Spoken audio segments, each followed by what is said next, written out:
साथियों, जय हिंद। आइए आज के इस कालखंड में भंडारण पंजी अर्थात स्टॉक रजिस्टर के संबंध में समझते हैं। स्टॉक रजिस्टर में कौन कौन से खंड होते हैं, उन खंडों में जानकारी किस तरह से हमको भरना चाहिए। इसके अलावा अस्थायी सामग्री के लिए स्टॉक रजिस्टर और साथ ही स्थायी सामग्री के लिए स्टॉक रजिस्टर किस प्रकार लिखेंगे, इस संदर्भ में समझते हैं। मैंने महत्वपूर्ण खंडों को इस स्क्रीन बोर्ड पर खींच लिया है और यहीं से हम एक एक करके समझने का प्रयास करते हैं। साथियों, जैसा कि आप यहाँ पर स्टॉक पंजी के एक पेज की फोटो आप यहाँ पर देख पा रहे हैं, ठीक है। इस स्टॉक रजिस्टर के पृष्ठ में जितने भी खंड बने हुए हैं, उन्हीं खंडों को मैंने इस ग्रीन बोर्ड पर खींच के रख लिया है और यहीं से हम एक एक करके समझते हैं। सबसे ऊपर आप देख पा रहे हैं यहाँ पर स्टॉक रजिस्टर भंडार पंजी, है ना, ये नाम लिखा हुआ है। इसके पश्चात यहाँ देखेंगे नीचे नेम ऑफ आर्टिकल अर्थात भंडार का नाम। सबसे ऊपर हमको भंडार का नाम देना होगा अर्थात सामग्री किस प्रकार की है, कौन सी सामग्री। जैसे उदाहरण के लिए हम यहाँ फर्नीचर लिख सकते हैं, तो फर्नीचर में हमारे विद्यालय में कौन कौन से फर्नीचर हैं उनको हम यहाँ पर लिख सकते हैं, ठीक है। देखिएगा, मैं आपको प्रारंभ में बताऊंगा कि हम प्रारंभ कैसे करेंगे। इसके पश्चात जब हम स्टॉक रजिस्टर को प्रारंभ कर देंगे और आगामी समय पर फिर जब हमारे विद्यालय में या संस्था में जो भी सामग्री की आमद होगी, आवक होगी, तो उनको किस प्रकार लिखेंगे आगे, उसके बारे में आपको बताने का प्रयास करूंगा। तो सबसे पहले यदि हमारे विद्यालय में स्टॉक रजिस्टर नहीं है तो हम किस प्रकार प्रारंभ करेंगे या किस प्रकार लिखेंगे, उसके बारे में समझते हैं। तो यहाँ पर हम भंडार का नाम लिख देंगे। उदाहरण के लिए हमने लिख लिया फर्नीचर, तो फर्नीचर में कौन कौन से फर्नीचर हमारे पास में उपलब्ध है उसके बारे में यहाँ लिख लेंगे, है ना, और फिर उन सामग्रियों को यहाँ पर अंकित करेंगे। इसके अलावा फिर जैसे और भी बहुत सारी सामग्रियां हमारे विद्यालय में होती है। वर्तमान में मध्याह्न भोजन से संबंधित जो भी बर्तन है, कहना चाहिए पॉट्स है, उनके बारे में भी हम यहाँ पर जानकारी दे सकते हैं। तो मध्याह्न भोजन से संबंधित स्टॉक रजिस्टर ऐसा दे सकते हैं और फिर उससे संबंधित यहाँ पर प्लेट्स है, गिलास है, ठीक है, जो भी भोजन पकाने के पॉट्स हैं, चम्मचे हैं, इनके बारे में हम यहाँ पर जानकारी दे सकते हैं, ठीक। तो यहाँ पर भंडार का नाम आ जाएगा। अब हम देख लेते हैं कि जो स्टॉक रजिस्टर के जो कॉलम है वो कौन कौन से हैं, पहले इनको समझ लेते हैं। इसके बाद लेखन कैसे करेंगे उसके बारे में आगे बात करते हैं। तो पहला खंड है दिनांक का, दूसरा खंड आप देखेंगे पार्टिकुलर अर्थात विवरण का, ठीक है। तीसरा खंड है ओपनिंग बैलेंस अर्थात मौजूदा स्टॉक का, आगे है रिसिप्ट अर्थात आमद का, ठीक, और अगला है टोटल यानी योग। फिर आगे हम देखेंगे तो इश्यूड क्वांटिटी अर्थात खर्च किया गया, बैलेंस ऑफ स्टॉक यानी जो शेष बचा हुआ है यहां पर हम दर्शाएंगे, और अंत में आता है रिमार्क अर्थात शेष। साथियों, जो भी खंड है, कॉलम है, उनको जैसा कि आप यहाँ पर चित्र देख पा रहे हैं रजिस्टर का, इससे ही मैंने लिखकर रखा है और इसी रजिस्टर को हम कैसे लिखेंगे इसके बारे में समझते हैं।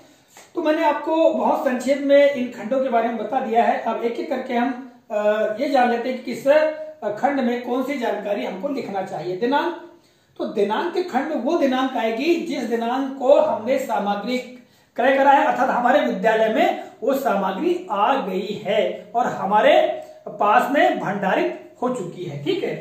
तो उस दिनांक को हम यहाँ डालेंगे और फिर उस वस्तु के बारे में यहाँ पर हम जानकारी देंगे, ठीक है। और आगे हम देखेंगे फिर आता है ओपनिंग बैलेंस अर्थात मौजूदा स्टॉक। हमने जो सामग्री का विवरण यहाँ पर दिया है या जो सामग्री हमने खरीद कर लाया है वो पहले से कुछ है क्या, यदि पहले से है तो उनको भी यहाँ दर्शाएंगे, ठीक है। और अभी जो आमद हुई है अर्थात जो हमने वस्तु लिए हैं उसकी जो आमद हुई है, मतलब जो हमने नई वस्तु ली है उसके बारे में यहाँ लिखेंगे और इन दोनों का योग करके हम कहाँ लिख देंगे, यहाँ लिख देंगे, ठीक है।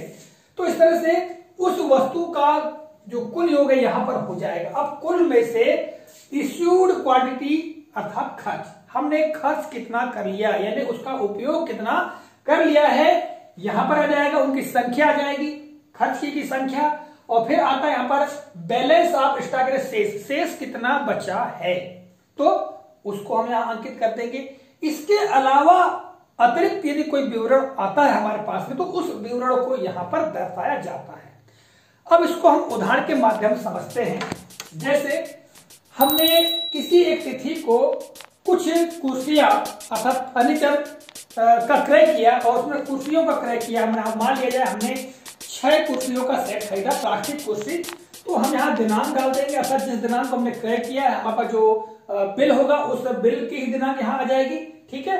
और फिर उसका विवरण आ जाएगा कि हम लिख देंगे यहाँ पर कुर्सियां, उसमें लिख देंगे प्लास्टिक की कुर्सियां, सेलो की कुर्सियां, जो भी जिस प्रकार की कुर्सियां उनके बारे में यहाँ पर हम जानकारी दे देंगे, ठीक है। मौजूदा स्टॉक अर्थात जो पुराना स्टॉक यानी आपके पास में यदि कुर्सियों का है पहले से कितना है उसको हम यहाँ पर दर्शा देंगे कि हमारे पास पहले से इतना है। उदाहरण के लिए आपके पास पहले से ही 4 कुर्सियां हैं और आपने कितनी खरीदा, 6 खरीदा, तो यहाँ पर आ जाएगा 4 और रिसिप्ट अर्थात आमद यानी अभी आपने जो खरीदा है तो कितने हो गए 6। इस तरह 4 और 6 कितने हो गए टोटल 10 कुर्सियां, यहां पर आ जाएगा 10 कुर्सियां।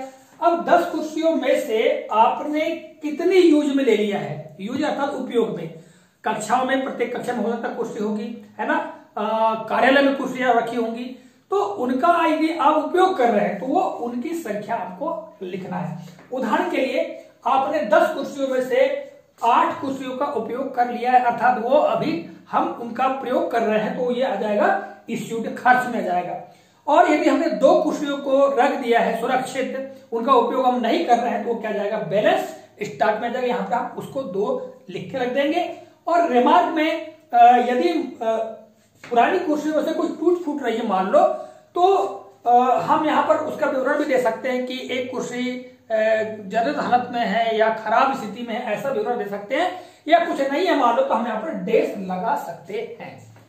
इसी तरह से यहाँ पर हम आगे बात करें, मान लो हमारे विद्यालय में मान लो प्लेट्स की हम बात करें मध्याह्न भोजन सामग्री के अंतर्गत, तो हम कुछ प्लेट्स अर्थात जो थालियां हैं बच्चों के लिए खरीद कर लाए हैं, तो जिस दिनांक को भी हमने क्रय किया तो दिनांक यहाँ आ जाएगी और तो यहाँ आ जाएगा भोजन हेतु थालियां, ऐसा लिख सकते हैं या केवल थालियां लिख सकते हैं।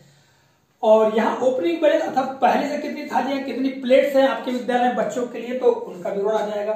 और जो अभी आपने क्रय किया है वो आमद यहाँ आ जाएगी, ठीक है।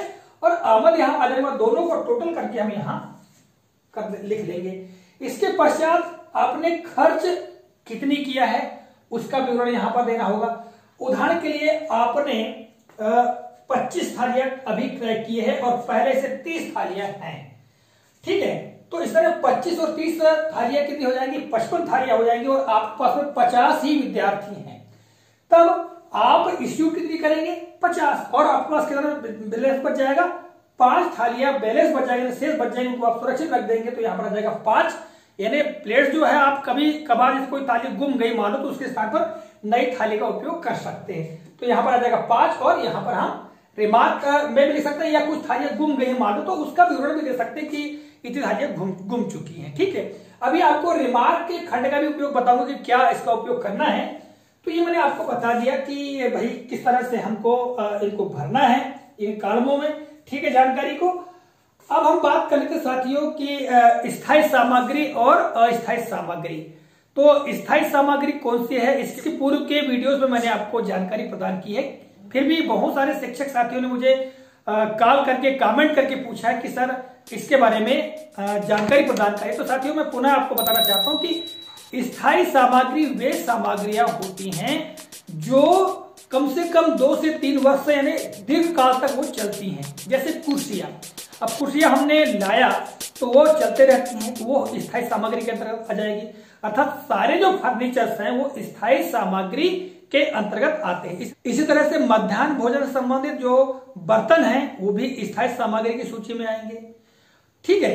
अब समझ लीजिएगा अस्थायी सामग्री में कौन सी सामग्री आएगी। हमारे विद्यालय के लिए हम कोरा कागज खरीदते हैं, कार्बन खरीदते हैं, कुछ पेंसिल खरीदते हैं विद्यार्थियों के लिए, या जो भी हम ऐसी सामग्री खरीदते हैं स्टेशनरी के अंतर्गत जो विद्यार्थियों को भी हम दे देते हैं, ठीक है, जिनका उपयोग हम कर लेते हैं तो हमारे पास शेष नहीं बचती हैं। तो ऐसी सामग्रियों को हम अस्थायी सामग्री की सूची में रखते हैं। जैसे चाक, पढ़ाने के लिए हमने चाक क्रय किया तो चाक अस्थायी सामग्री की सूची में आएगा। क्यों आएगा? क्योंकि हमने उनका एक बार उपयोग कर लिया, वो नष्ट हो गई, ठीक है। तो ऐसी सामग्री को हम अस्थायी सामग्री की सूची में रख देते हैं। तो साथियों यदि आपके पास में स्टॉक रजिस्टर है ही नहीं तो फिर आपको नए तरीके से स्टॉक रजिस्टर बनाना है और उसमें आप क्या करेंगे, आप यहाँ पर जो भंडार का नाम फर्नीचर लिख देंगे। फर्नीचर के अंदर जितने भी फर्नीचर है, चाहे वो टेबल हो, कुर्सियां हो, अलमारियां हो, ट्रंक्स हो, जितने भी चीजें हो उनको आप सीरियल से चढ़ा सकते हैं कि हमारे विद्यालय में इतनी चीजें है। इस तरह से मध्याह्न भोजन के अंतर्गत बर्तन, तो बर्तनों के संबंध में आप चढ़ा सकते हैं, ठीक है, ऐसा नाम दे दे करके कर सकते हैं, ठीक है। किंतु जहां पहले से ही स्टॉक रजिस्टर है तो उनके तो सब सामग्री चढ़ी हुई है, और जब हम नई सामग्री क्रय करते हैं तो उसको उसी के आगे हम लिखते चलते हैं, ठीक है साथियों। तो ये मैंने आपको बता दिया। अब देखिएगा, स्थायी सामग्री और अस्थायी सामग्री के लिए हम अलग अलग जो रजिस्टर है उसमें अलग अलग खंड बना सकते हैं। यानी एक रजिस्टर हम क्रय करेंगे, मान लो तो एक रजिस्टर के आधे भाग में हम स्थायी सामग्री और आधे भाग में हम अस्थायी सामग्री के लिए स्टॉक का लेखन कर सकते हैं।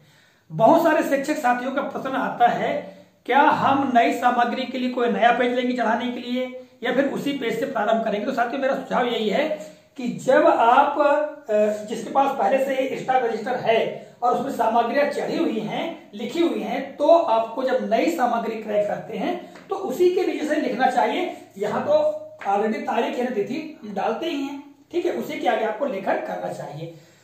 जैसे कि हमारे पास में लेजर पंजी होती है, लेजर पंजी में हम अलग अलग मद बना लेते हैं, ठीक है। उसी प्रकार अगर हम चाहें तो स्टॉक रजिस्टर में भी अलग अलग खंड बना सकते हैं। फर्नीचर के लिए एक अलग, तो फर्नीचर जब भी क्रय करेंगे उसी भाग में हम लिख सकते हैं, है ना।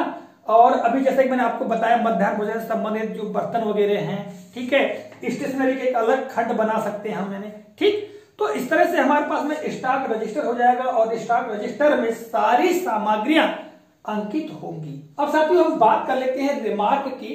तो रिमार्क का उपयोग हम उस समय करते हैं जब कोई सामग्री हमारे पास में खराब हो जाती है या समाप्त हो जाती है। तो फिर हमको क्या करना है, यहाँ रिमार्क के खंड में सामग्री टूट चुकी है, खराब हो चुकी है या नष्ट हो चुकी है या उपयोग की जा चुकी है, यहाँ पर हम लिख सकते हैं। उदाहरण के लिए कोई चेयर टूट चुकी है, ठीक है, तो उस चेयर के बारे में हम विवरण दे सकते हैं। किंतु कोई सामग्री को हमको निरस्त करना है तो उसके लिए हमको एसएमसी की बैठक में पहले प्रस्ताव रख करके उसको पारित करना होगा और उसके अनुमोदन के पश्चात ही हम यहाँ पर स्टॉक रजिस्टर में उसको खारिज कर देंगे, ठीक है।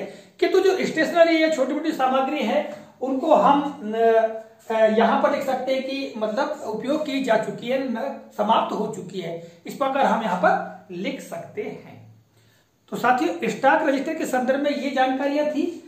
और भी आपको अतिरिक्त जानकारी चाहिए तो आप हमारी वेबसाइट, जैसा कि आप यहाँ पर देख पा रहे हैं, infosrf.com, ठीक है, इस वेबसाइट पर जाइएगा और इसमें स्टॉक रजिस्टर के बारे में एक लेख लिखा हुआ है, उस लेख को भी आप पढ़ सकते हैं।